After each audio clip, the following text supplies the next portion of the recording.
Broadcasting from the business capital of the world, this is the Podcast Business News Network.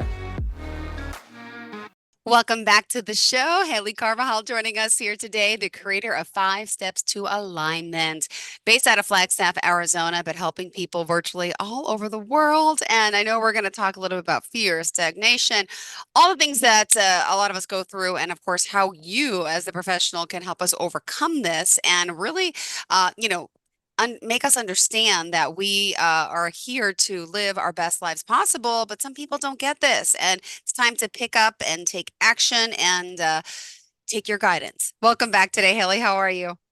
I'm doing great. Thank you so much for having me. I'm happy to be back. Well, thank you. Tell us a little bit about you, what you do. So I help people. I help this, not just people. I help the spiritually awakened overcome fear, stagnation, and lack of direction in their lives so that they can vibrationally align to their higher calling and their soul's purpose, which is really what we're put on this planet to do, is to follow our passions, is to pursue our highest calling, to use these gifts, these natural gifts, skills, and abilities. They were given to us so that we could help lift humanity. It was not by accident at all. Thank you. And how do we contact you? You can reach me at 5stepstoalignment.com. That's FIVE, or I'm very active on Instagram, and that is 5 Steps to Alignment. All right. Thank you so much. So what did you have in store for us today?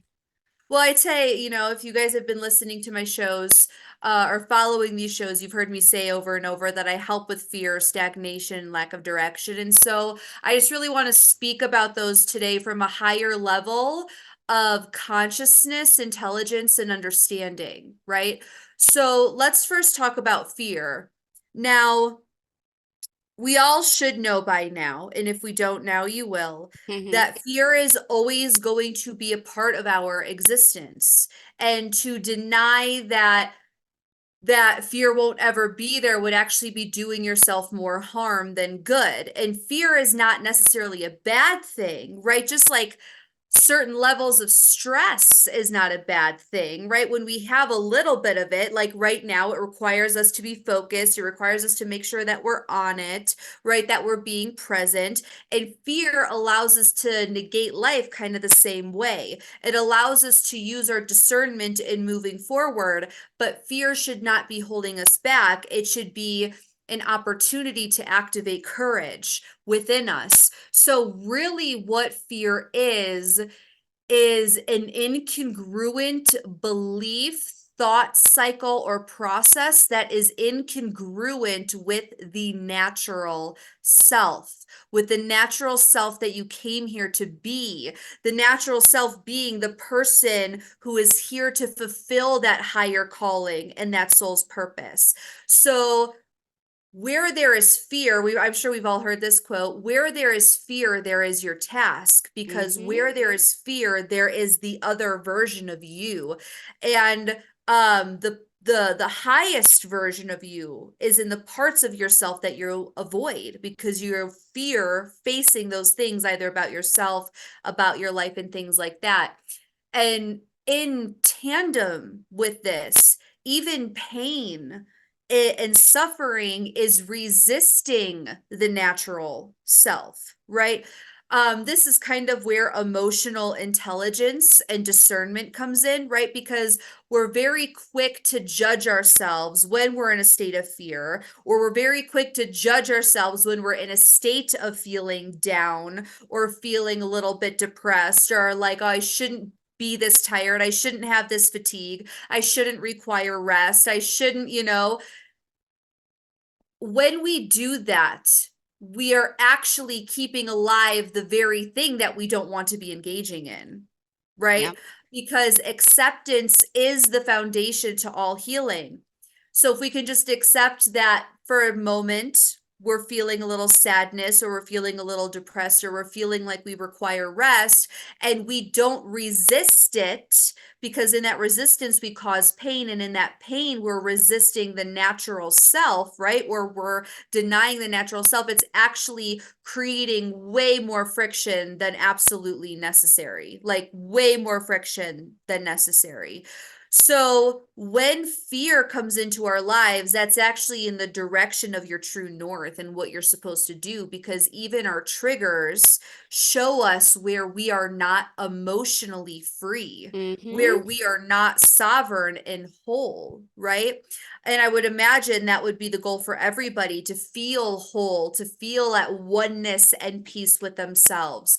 So when fear comes up, it's not because it's real. It's because you have this incongruent belief with the natural self and where you're meant to be going and who you are meant to become, destined to become. Now, the thing with fear is that, we fear Fear itself. itself. I was Right. going to say that. It's so, yeah. So, Uh-huh. yeah. And and so when we do that, I mean, the best analogy that I can think of that I've heard is like all of our emotions are simply just messengers. They're trying Yeah. to tell us something deeper, right? So when the emotion of fear comes over and visits your consciousness, it's like the Amazon guy coming to drop off a package at the door. He Mm-hmm. just has a package for you, and he's knocking, and you're like, oh no, it's fear, I don't Yeah. want to look at it. But the more that, I mean, the Amazon guy has a job, fear has a job to tell you something. And the more that you deny looking, the more that you deny it, the bigger it grows, and the bigger it grows, or the more aggressively the Amazon guy knocks, because he just wants to deliver the next package.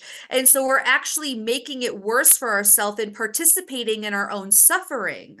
If we just, adjusted our belt and fluffed our hair and said, okay, fear, what is it that you're trying to tell me? And we were the observer to that, being making it not mean anything about us, or that it's not even remotely personal about, Okay. it says nothing about who we are. Then we can take a look at fear, find that higher vibrational meaning and purpose, and then actually move forward with it with courageousness, bravery.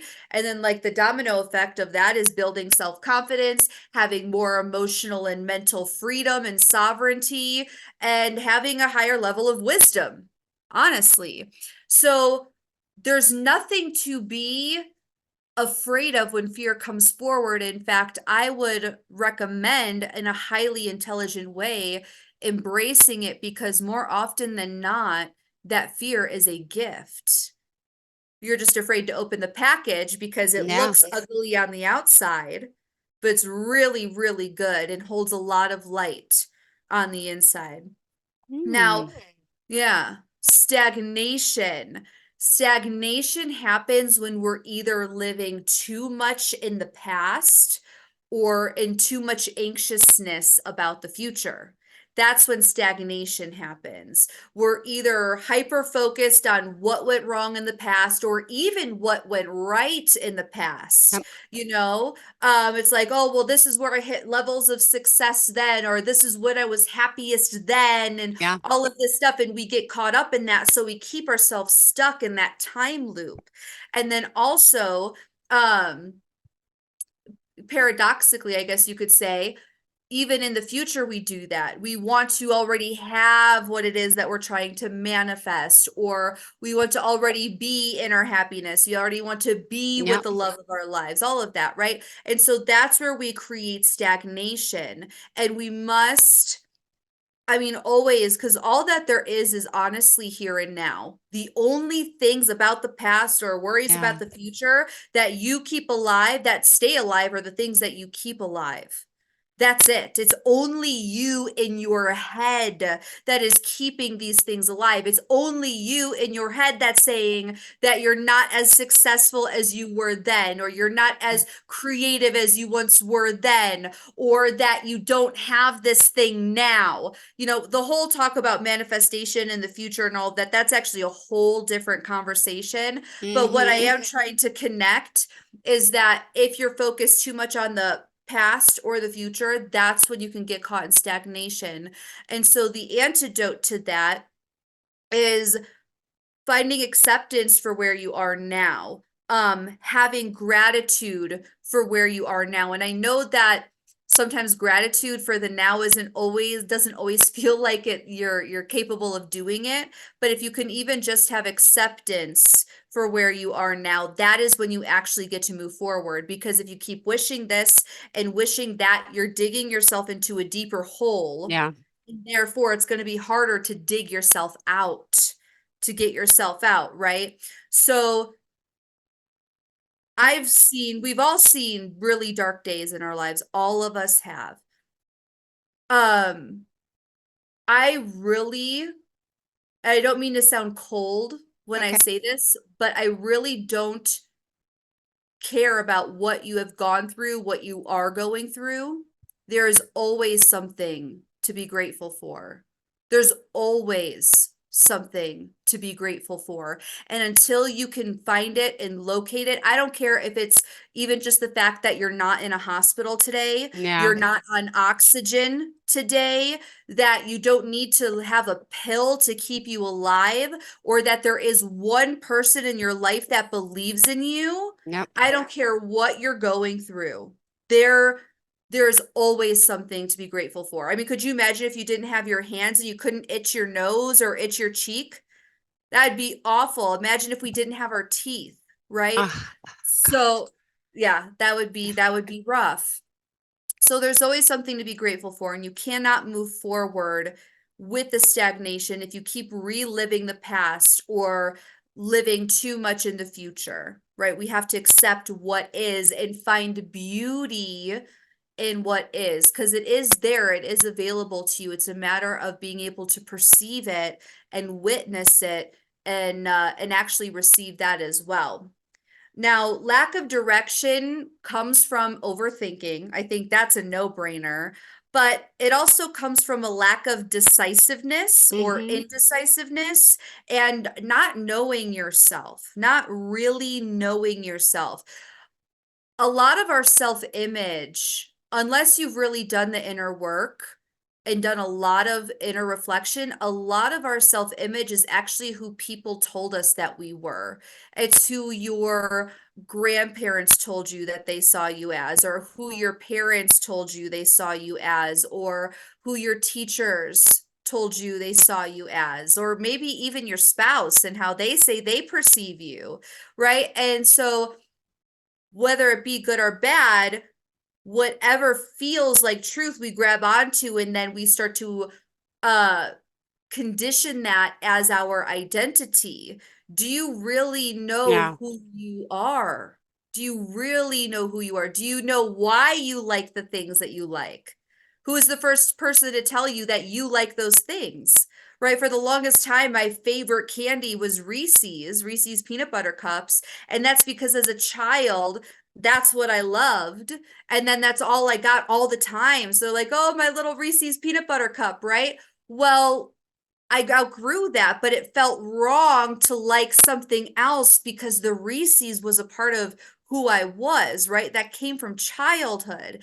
And even though that's a very surface level thing, you know, it could be anything. It could be who an ex told you that you were. It could be who a ex boss or ex employee told you that you were, and that you just unconsciously accepted it as truth. So the more that you know who you are, and again, acceptance is the foundation to all healing, but really acceptance is the way to move forward. You cannot move forward in anything if there's not a level of acceptance that Yeah. you have for it. Um, so when you can just really insightfully, playfully, and curiously, Mm-hmm. and also detachedly be like, I have, and admit, maybe I have no idea who I am anymore. And that's okay, because lots of people come to those points in your life. You'll come to those multiple times in your life. It's not a bad thing. It's not a Mm-hmm. bad thing at all. It's an uncomfortable thing, but it's not a bad thing at all. That, and when you finally have that level of awareness of who you are, what it is you Bam. prefer, what it is, and it's just as important to know what you do prefer as what you don't prefer. Now, most of the people, like when they think about manifestation in the universe, it's like, oh, tell me, it's like you just have to tell the universe what you want. Tell the universe what you want. Tell it what you want, right?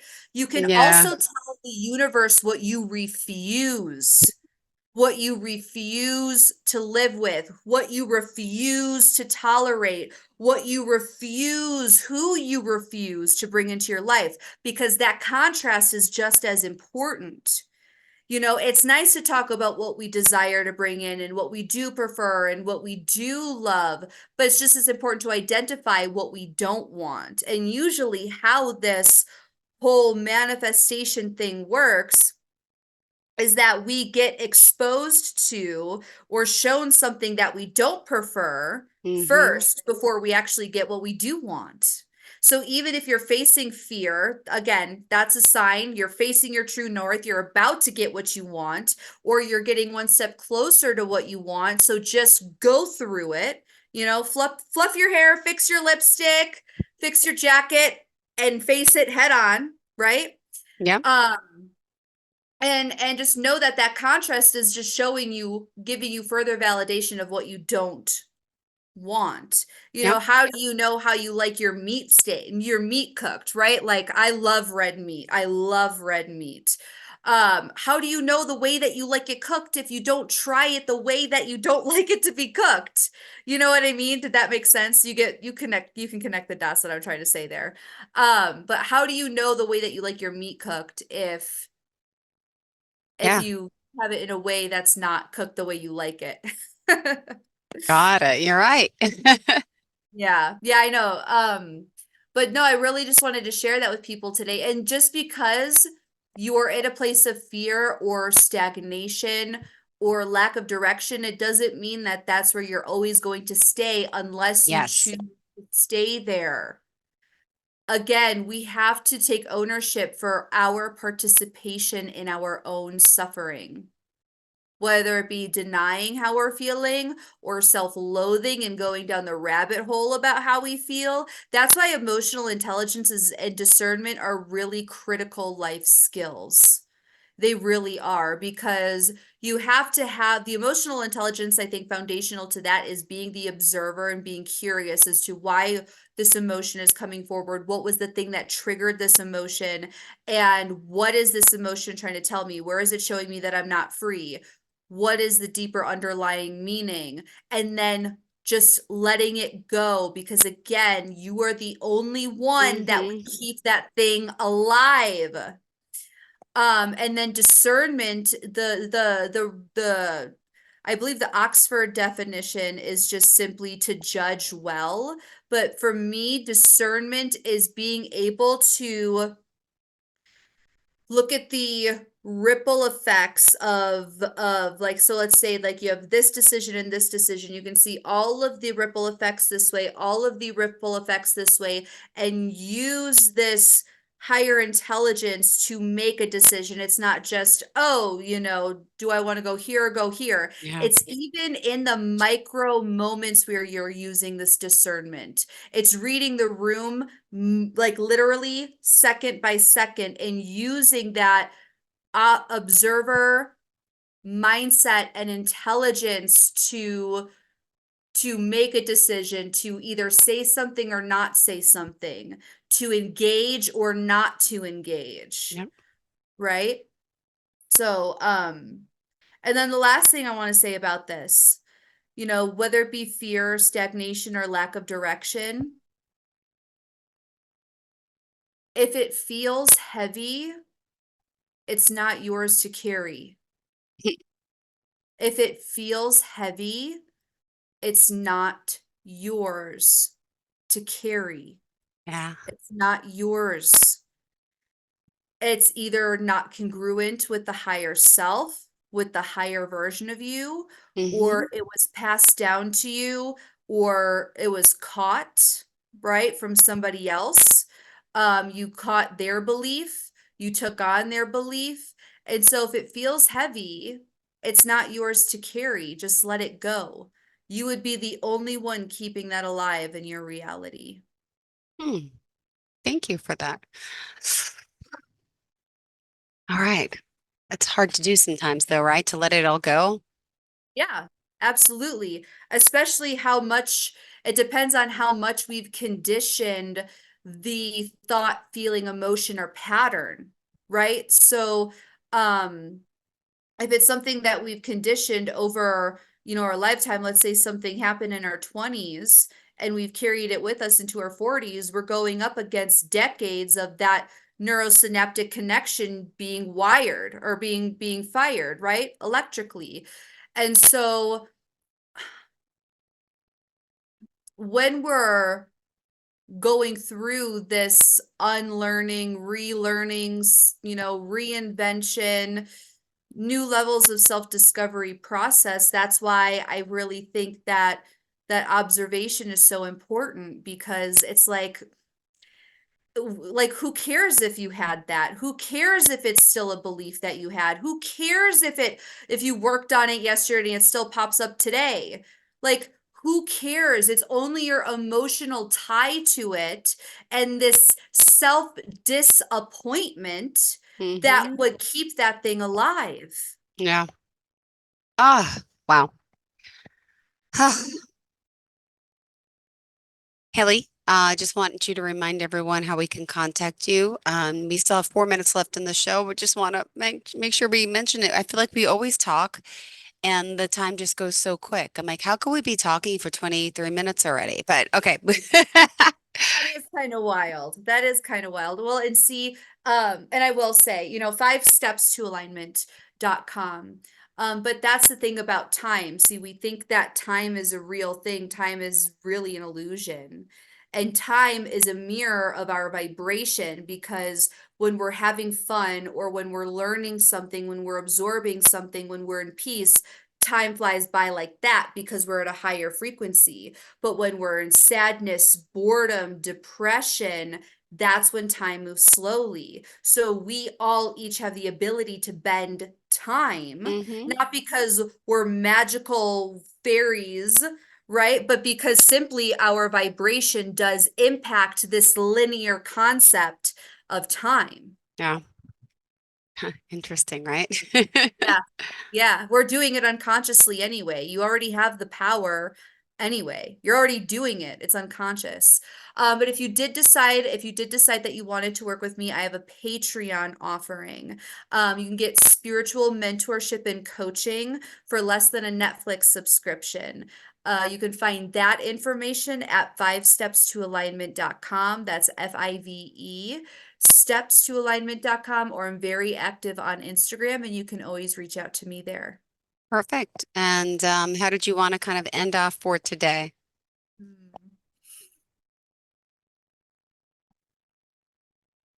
Any words of wisdom or advice? They're coming. They're coming. Okay, okay, okay. Sometimes I like to take the time to pause and think so that it's meaningful. I promise I won't take too long. Um, this is all, I think the more detached you are from the internal world, or the internal stimulus, I should say, the more effective you can be in your self-healing, self-discovery, and upgrading process. Because the more emotional attachment and storytelling that you tell yourself about how it's wrong or bad or this, that, and the other thing, then you're being counterproductive. Just who cares if it's there? If you don't want it, then don't feed it. Just let it go. And letting go is a process in of itself. So give yourself grace. Hmm. That's how I'd like to end it. Beautiful. Thank you so much. All right. Well, we'll reach out to you. And in the meantime, always a pleasure to have you here and to, of course, discuss how you're helping. And you're clearly just so passionate about this. And we thank you for that. So it's 5stepstoalignment.com. And did you want to share another form of contact? Yeah, Instagram. I would say Yeah. Instagram at 5 steps to alignment. Beautiful. Thank you so much. And hopefully we'll connect again next week. Thank you. Yeah. Take care. Bye bye, sweetheart. Have a great day. You too. Are you looking for even more of the podcasts and hosts that you love? The Podcast Business News Network is proud to announce that you now have even more ways to listen live. Check out the MyTuner Radio, online radio box, and Simple Radio apps on iOS and Android, or find us online. Search for Business News Network on mytuner-radio.com, or search Podcast Business News Network on streama.com and onlineradiobox.com/US. Take your podcast on the go and don't miss a minute of the action.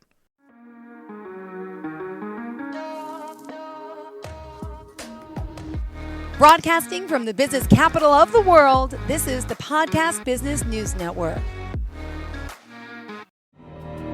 For nearly 2,000 severely injured veterans, everyday life has become filled with barriers.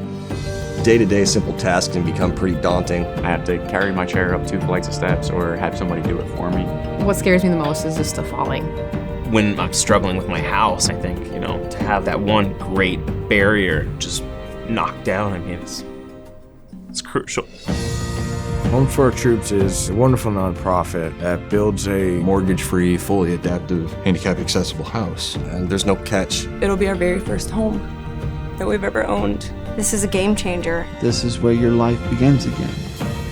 We need you to join us in completing this important mission. Please visit hfotusa.org and help build homes and rebuild lives. Because of you, everything's going to be okay.